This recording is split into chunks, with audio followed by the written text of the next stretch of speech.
I'm poking fun at the way that the New England boss speaks.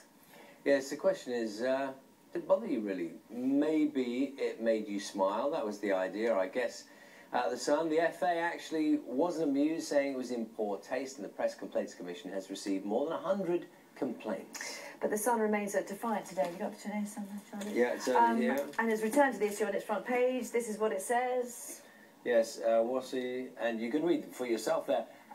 Clearly what they're doing is they've listened to Roy Hodgson's voice, and they are thinking now's the time to, I don't know, to have a bit of a laugh with him, at him. That's the question, I suppose. With us, Claire Mitchell, who's a speech therapist, and the journalist Piers Ernie. Very good morning to both of you.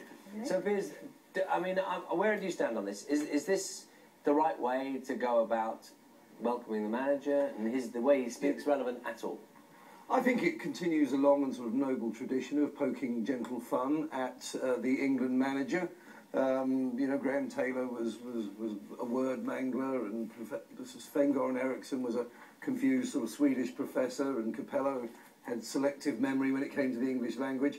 I think, as they point out, that you know, he's affectionately known as Roy, which is fair enough. Roy himself is big enough and old enough to look after himself, and has presumably a pretty thick skin, having been in international management for some time. So if anyone's going to complain, I think it should be Roy or whoever. Claire, is it a bit of harmless fun, or do you take it a bit more seriously than perhaps the Sun newspaper does? Yeah, I do take it seriously. I do find it troubling that we should be looking at how someone is talking, not what they're saying.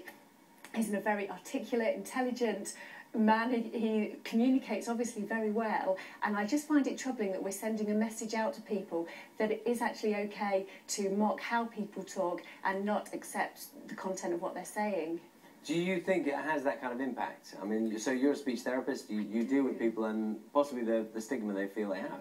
Yeah, absolutely. I think you know, we just have to look at children out there, adults who also have this slight sort of speech variation and more significant speech, language and communication problems. And I think if we are sending a message out that it's okay to mock people, I think that's giving a really bad message to people. It's interesting, isn't it? Because as we said, the Sun newspaper gone with it again, using Jonathan Ross, who actually sort of teases himself about it, doesn't he, actually? Yes, he's made a good, well, not a whole career on it, but he certainly acknowledges that he has a different sort of way of speaking, and has made it something of a trademark, rather sensibly.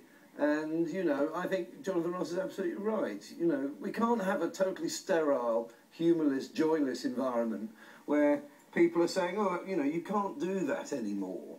Because in the end, if we end up agreeing, we end up in this place where we don't say anything for fear of people standing up and moaning and twittering and keeping us quiet. Well, Piers, it's a fair point you make, and there will be people saying being too po-faced about this whole thing. But where does this poking fun at the way he talks go? Do reporters, in the kind of Monty Python style, start trying to get him to say words so that we can carry on with this joke? I mean, is that funny too? No, you know, is there a line? Is there a line at all to be drawn? There is a line, I'm sure, because that would be labouring the joke and. So it's funny now, and you think it's funny now. It's a gag, and you know they've continued it for a second day to sort of make a point. But the point being what? The point being, we are a newspaper, and we're allowed to poke fun. It is part of our job. And we raise a titter for people over their cornflakes. You know, that is legitimate newspaper fare. Funny today, not in a week's time. Well, just boring, you know. When you retell a joke, it has less effect. Claire, I mean, I suppose in some ways, you know, having somebody like him, because you're a speech therapist, aren't you? Yeah. Is a positive role model, isn't it, for people who perhaps have issues with it or difficulties? Yes, no, absolutely. I think in a lot of ways, you know, he's got a slight difference in the way he talks, but it certainly hasn't stopped him being a very successful individual. And I hope that anybody out there with a speech, language or communication problem really takes heart from the fact that it shouldn't prevent you being able to, you know, communicate very well and be successful. Okay, thank you very much. And I'll just read out a couple of comments. Leslie on Facebook says, I think it was disgusting. No one with a speech impediment should be laughed at. Yeah, and then Colin says, and it's a point Piers was making earlier on, it's nothing compared to the treatment they'll give him when England get knocked out of the European Championships. I wouldn't have his job for a big bag of used notes. So, yes, thank you for your thoughts this morning. Thank you both very much. Thank you both. 7:20.